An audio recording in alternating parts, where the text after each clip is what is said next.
Assalamualaikum warahmatullahi wabarakatuh.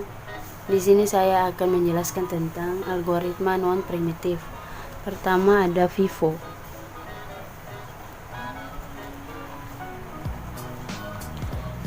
Di sini ada 4 proses, yaitu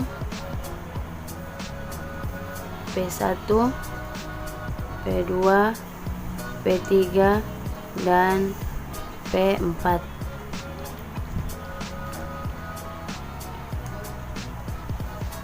Di sini P1, P2, P3 dan P4 sedang menunggu waktu di jadwal prediksi burst time.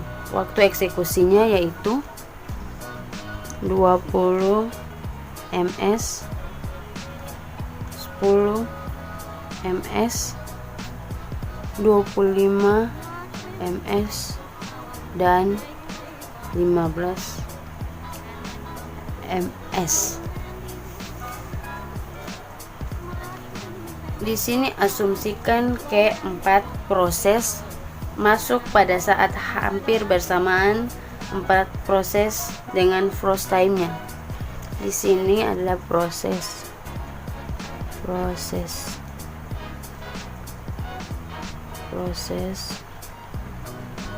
dan di sini ada burst time.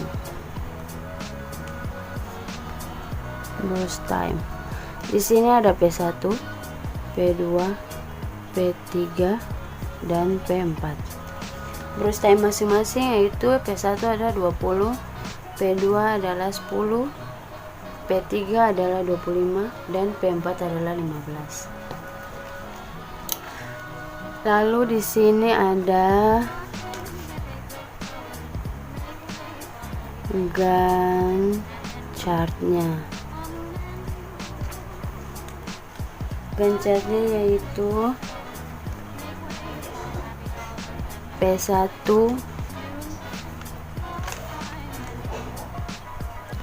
P2, P3 dan P4. Iya.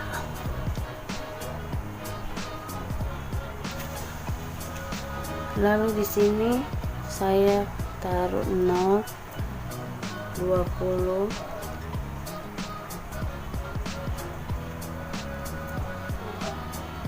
30,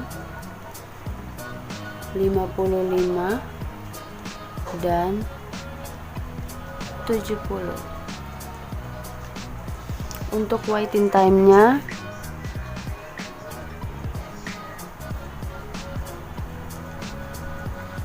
waiting time-nya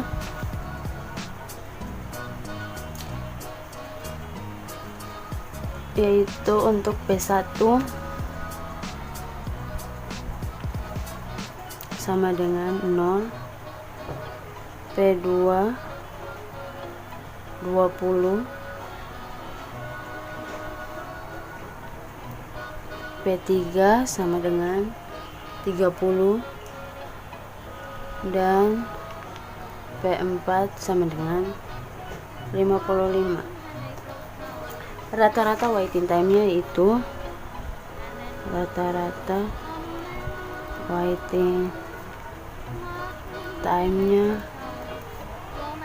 yaitu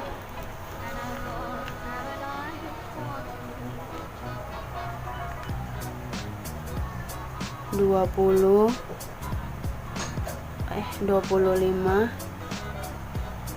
tambah 0 tambah 45 tambah 10 atau 4 sama dengan 80 per 4 sama dengan 20 ms.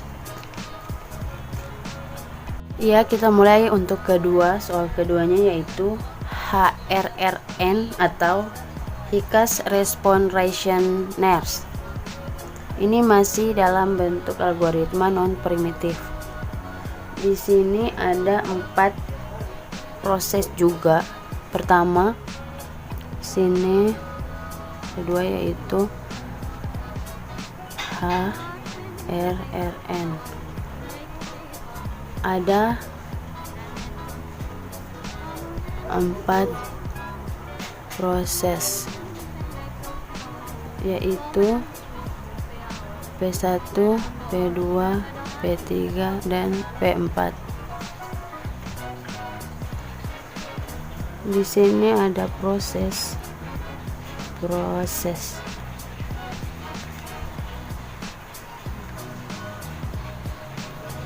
Di sini ada arrival time,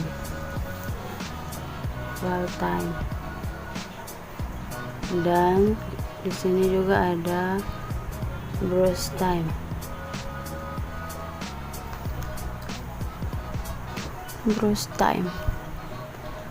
Di sini diproses ada P1, P2, P3, dan P4. Arrival time untuk masing-masing yaitu 8, 0, 15 untuk P3, dan P4 ada 5. Untuk browse time masing-masing yaitu ada 4, 12, 9, dan 20. Untuk Gantt chart-nya di sini saya buat Gantt chart-nya, yaitu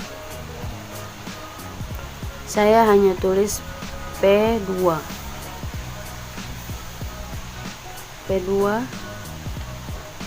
dan saya masukkan di sini 5, 8. Lalu di sini ada P4 dan P1. Di sini saya taruh 0 dan 12. Lalu kemudian waiting time sebentarnya.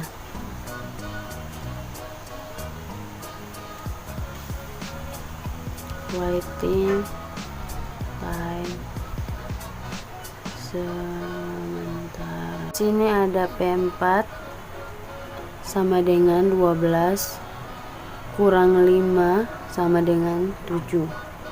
Di sini ada P1 sama dengan 12 kurang 8 sama dengan 4. Di sini ada prioritasnya,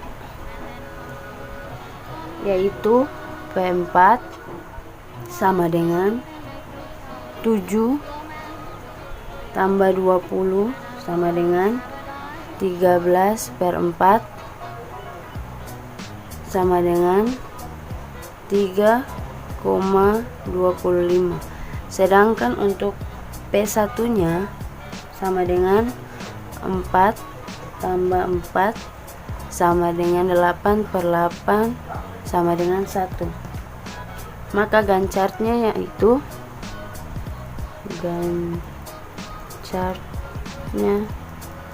yaitu menjadi P2, ini P2,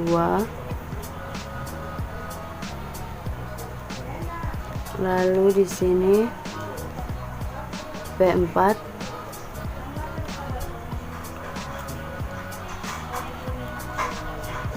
di sini ada 5, masih sama dengan 5, 8, dan di sini saya taruh 15. Di sini ada P4, P1, P3. Di sini saya taruh 0, 12, 32. Untuk waiting time sementaranya, di sini waiting time sementaranya yaitu P1 sama dengan 32 kurang 8 sama dengan 24. P3 di sini sama dengan 32 kurang 15 sama dengan 17. Lalu di sini saya akan membuat prioritasnya. prioritasnya yaitu di sini ada P1 sama dengan 24 tambah 4 sama dengan 28 per 4 sama dengan 7. Di sini P3 sama dengan 17 tambah 9 sama dengan 26 per 9 sama dengan 4,33. Lalu di sini sekarang saya akan membuat Gantt chartnya menjadi, saya balik dulu, sini saya taruh Gantt chartnya menjadi P2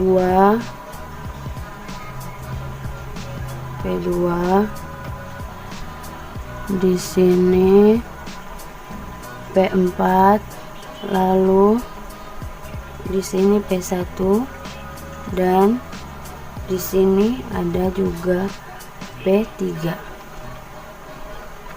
Jadi di sini saya akan taruh masih sama dengan 5 dan 8. Di sini saya taruh 15. Di sini saya taruh 0, 12, 32, 36 dan 45. Untuk waiting time-nya yaitu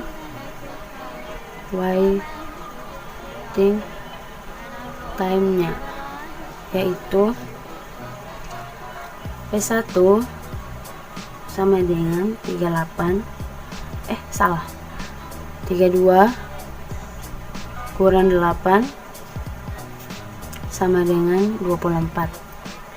Lalu di sini P2 sama dengan 0 kurang 0 sama dengan 0. Di sini P3 yaitu 36 kurang 15 sama dengan 24. Lalu P4 nya yaitu sama dengan 12 kurang 5 sama dengan 7. Rata-rata untuk waiting time-nya, rata-rata waiting time-nya yaitu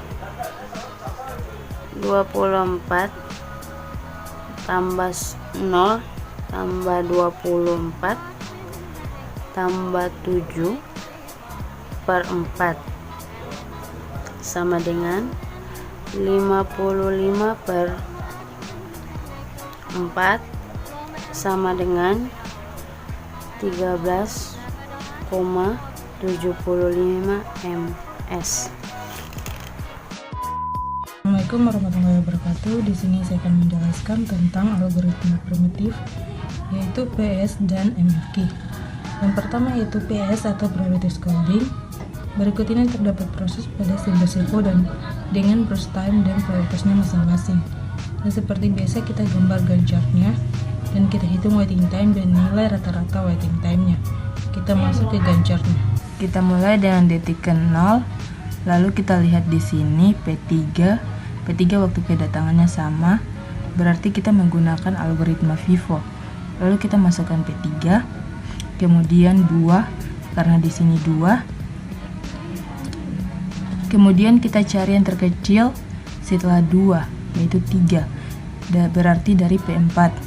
Kemudian 2 ditambah dengan burst time dari P4 yaitu 6, berarti 2 ditambah 6 sama dengan 8. Kemudian kita lihat di sini P2 dengan burst time terkecil setelah 6 yaitu 5. Kita tambah 8 ditambah 5 sama dengan 13. Kemudian yang terakhir ada P1. P1 kita tambahkan 13 ditambah 9 sama dengan 22. Kemudian kita hitung waiting time-nya. P1 sama dengan 13, P2 sama dengan 8, P3 sama dengan 0, P4 sama dengan 2. Rata-rata waiting time-nya adalah rata-rata waiting time-nya adalah 23. Lalu kita bagi dari proses ini ada 4 proses. Jadi 23 dibagi 4 sama dengan 5,75 ms. Kedua yaitu MFQ atau Multi Level Feedback Quick. Contoh berikut terdapat proses pada CPU dengan burst time, arrival time, dan prioritasnya masing-masing. Sama seperti tadi kita gambarkan Gantt chart, lalu kita tentukan waiting time dan nilai rata-rata waiting time-nya menggunakan algoritma MFQ. Langsung saja kita masuk ke Gantt chart-nya. Karena di sini kita hitung waktu kedatangan pertama atau arrival time yaitu 0. Kita masukkan 0 ke sini. Di sini arrival time-nya P1. Jadi kita masukkan P1 dengan burst time 12. Lalu kita cari prioritas pertama yaitu P2. Prioritas pertama yaitu P2 dengan prioritas 1. Kemudian kita masukkan P2, kita tambahkan 12 ditambah burst time 5, 12 ditambah burst time 5 yaitu sama dengan 17. Kemudian P3, lalu kita tambahkan 17 ditambah burst time dari P3, burst time dari P3 yaitu 6, jadi sama dengan 23. Maka waiting time-nya adalah P1 sama dengan 0, P2 sama dengan 12, P3 sama dengan 17. Rata-rata waiting time-nya adalah 0 ditambah 12 tambah 17 sama dengan 29. 29 kita bagi 3 karena di sini ada 3 proses, jadi 29 dibagi 3 yaitu sama dengan 9,66. Assalamualaikum warahmatullahi wabarakatuh. Perkenalkan, nama saya Husein Samit, mahasiswa Stikom Ambon semester 4, program studi sistem informasi. Di sini saya akan menjelaskan penjadwalan prosesor SJF atau short job first. Langsung saja, pertama, apa itu short job if? Adalah penggabungan setiap proses merupakan panjang dari bus CPU berikutnya. Terdapat dua, yaitu A plain type dan dua plain type. Oke, langsung saja ke algoritmanya. Di sini saya akan menjelaskan tentang SJF non plain type. Terdapat proses P1, P2, dan P3, arrival time 0, 2, dan 4, burst time 6, 4, dan 5. Oke, langsung ke Gantt chart. Awal mulanya kita harus mengisi nilai 0. Kemudian karena sudah urut P1 berarti burst time-nya 6, berarti otomatis kita isikan adalah P1 terus 0 tambah 6. Kan tadi burst time-nya 6 dan hasilnya di sini adalah 6. Setelah itu P1 otomatis dicoret karena prosesnya sudah selesai. Lanjut terdapat P2 burst time-nya 4 dan P3 burst time-nya 5. Pilih salah satu yang memiliki burst time-nya kecil. Di sini terdapat P2, maka kita tulis ini P2. Oke. Lalu karena burst time-nya 4, maka prosesnya berapa nilai yang ada di sini, berarti 6 tambah 4 adalah 10. Kemudian P2 langsung dicoret karena prosesnya sudah selesai. Sekarang yang terakhir adalah P3, burst time-nya 5, berarti kita otomatis terakhir adalah P3. Langsung saja ditulis P3 berapa nilainya, adalah tambahan dari 10 ditambah dengan burst time-nya 5, maka hasilnya adalah 15. Oke, langsung saja ke pertanyaannya. P1 0 kurang 0 karena proses 0 tambahan dari proses 9-nya sudah tidak ada artinya 0 kurang 0 sama dengan 0. Terus P2 berapa? P2 di sini nilainya 6. 6 kurang 2 berasal dari burst time 6 dikurangi arrival time 2 sama dengan 4. Untuk proses 3 berapa di sini? 10 arrival time dari P3 4 sama dengan 6. Jadi average wait time adalah 0 tambah 4 tambah 6 sama dengan 10 dibagi 3 sama dengan 3,33. Ya, sekarang saya akan menjelaskan untuk frame type. Terdapat tabel yang sama seperti yang tadi, langsung saja ke Gantt chart-nya. Pertama kita mulai dari 0. Karena mulai dari 0 proses sudah urut, kita mulai dari P1. P1 adalah 6. Apakah nilai 0 pada variabel time lebih kecil dari burst time yang 6, maka otomatis kita langsung akan nilai true. Kita tulis ini adalah 2. Itu adalah 2.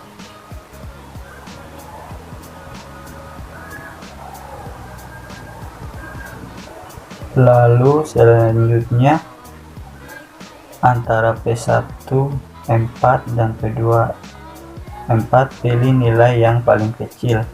Kenapa? Karena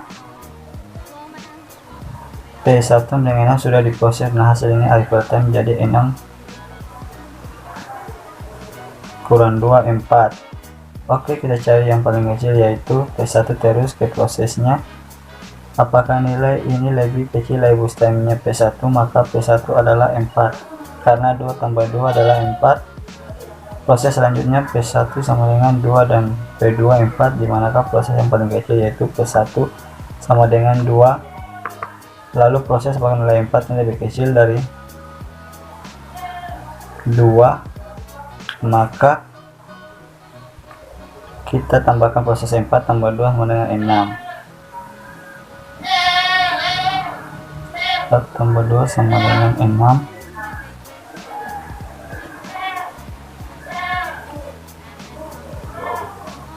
Dan untuk proses P1 selesai karena sudah memenuhi syarat. Selanjutnya antara P2 dan P3. Dimanakah yang paling kecil? Oh, yang paling kecil adalah 4, maka dituliskan adalah P2. Lanjut ke proses apakah 6 lebih kecil dari 4, bernilai salah, maka 6 ini ditambahkan 4, maka hasilnya adalah 10 dan proses P2 selesai karena sudah memenuhi syarat. Dan terakhir adalah P3 dan otomatis kita masukkan P3. Apakah 10 lebih kecil dari 5? Salah, maka ditambahkan 5 tambah 5 sama dengan 15.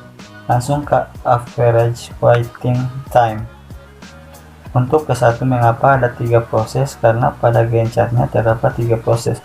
Untuk proses pertama karena P1 ini 0 ditambah proses 0, maka ditambah proses 0 kurang 0 sama dengan 0. Kemudian yang kedua proses 2 karena proses pertama 0, maka dari sini ke sini kan adalah 2 kurang 2 sama dengan 0. Terus yang terakhir dari proses 4 karena sebelumnya P1 dimulai dari 2, maka 4 kurang 2 karena proses didatangan ditambah dengan proses datang, berarti 4 kurang 2 adalah 2.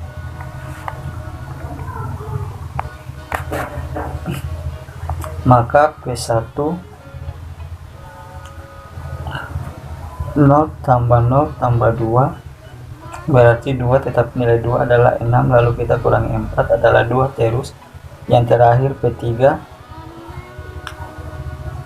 10, mengapa dikurangi 6? Karena didatangi proses sebelumnya yaitu P6, berarti 10 kurang 6 4. Dan terakhir nilai average waiting time-nya adalah 2 tambah 4 tambah 4 sama dengan 10 bagi 3 yaitu 2,67. Oke, demikian penjelasan dari penjadwalan prosesor SJF dari saya. Sekian dan terima kasih. Saya Herson Karwur akan melanjutkan penjelasan dari metode penjadwalan prosesor, yaitu adalah metode round robin. Round robin adalah penjadwalan yang dilakukan secara bergiliran berdasarkan antrian. Prosesor mengerjakan sesaat setiap proses berturut-turut. Proses yang telah dieksekusi prosesor dan belum selesai akan kembali ke antrian terakhir yang ada pada saat itu. Langkah pertama, jumlahkan semua burst time untuk mengetahui lama proses keseluruhan. 5 tambah 3 tambah 6 tambah 1 tambah 7 sama dengan 22. Maka didapatkan lama proses keseluruhannya yaitu 22. Selanjutnya ada kolom berjumlah 22 buah sama dengan hasil penjumlahan keseluruhan burst time seperti di bawah ini. Di soal ini memiliki kuantum sama dengan 2, yang artinya proses akan berjalan sebanyak 2 ms dan kemudian sisanya akan mengantri. Proses P1 berjalan selama 2 ms karena memiliki kuantum sama dengan 2 dan sisanya 3 ms akan mengantri. Kemudian proses P2 berjalan sebanyak 2 ms karena memiliki kuantum sama dengan 2 dan sisanya 1 ms akan mengantri. Kemudian proses P5 berjalan sebanyak 2 ms karena memiliki kuantum 2 dan sisanya 4 ms akan mengantri. Kemudian proses P4 berjalan sebanyak 1 ms dan proses P4 akan berlangsung habis karena burst time-nya hanya 1 ms.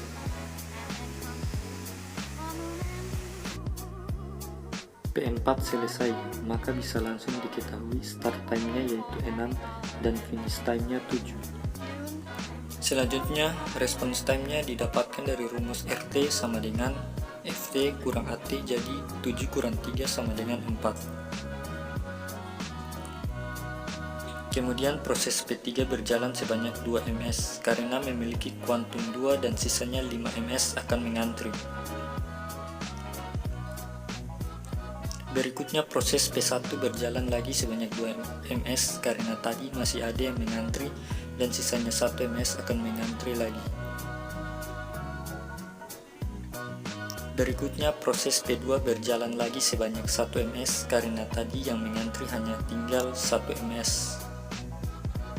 P2 selesai, maka kita dapat mengetahui start time-nya yaitu 2 dan finish time-nya 12. Selanjutnya response time-nya didapatkan dari rumus RT sama dengan FT kurang AT, jadi 12 kurang 1 sama dengan 11. Berikutnya proses P5 berjalan lagi sebanyak 2 ms karena tadi masih ada yang mengantri dan sisanya 2 ms akan mengantri lagi. Berikutnya proses P3 berjalan lagi sebanyak 2 ms karena tadi masih ada yang mengantri dan sisanya 3 ms akan mengantri lagi. Berikutnya proses P1 berjalan lagi sebanyak 1 ms karena tadi yang mengantri tinggal 1 ms. P1 selesai, maka kita dapat mengetahui start time-nya yaitu 0 dan finish time-nya 17. Selanjutnya response time-nya didapatkan dari rumus RT sama dengan FT kurang AT, jadi 17 kurang 0 sama dengan 17. Berikutnya proses P5 berjalan lagi sebanyak 2 ms karena tadi yang mengantri tinggal 2 ms, maka proses P5 akan habis. P5 selesai, maka kita dapat mengetahui start time-nya yaitu 4 dan finish time-nya 19. Selanjutnya response time-nya didapatkan dari rumus RT sama dengan FT kurang AT, jadi 19 kurang 2 sama dengan 17. Kemudian antrian proses P3 berjalan sebanyak 3 ms karena semua proses yang lain sudah selesai. P3 selesai, maka kita dapat mengetahui start time-nya yaitu 7 dan finish time-nya 22. Selanjutnya response time-nya didapatkan dari rumus RT sama dengan FT kurang AT, jadi 22 kurang 4 sama dengan 18. Selanjutnya adalah mencari average waiting time atau TR dan turnaround time atau TI. Jadi rumus TI sama dengan jumlah semua response time atau RT, dan rumus TR sama dengan TI dibagi banyaknya proses. Jadi didapatkan TI sama dengan 17 tambah 11 tambah 17 tambah 4 tambah 18 sama dengan 67.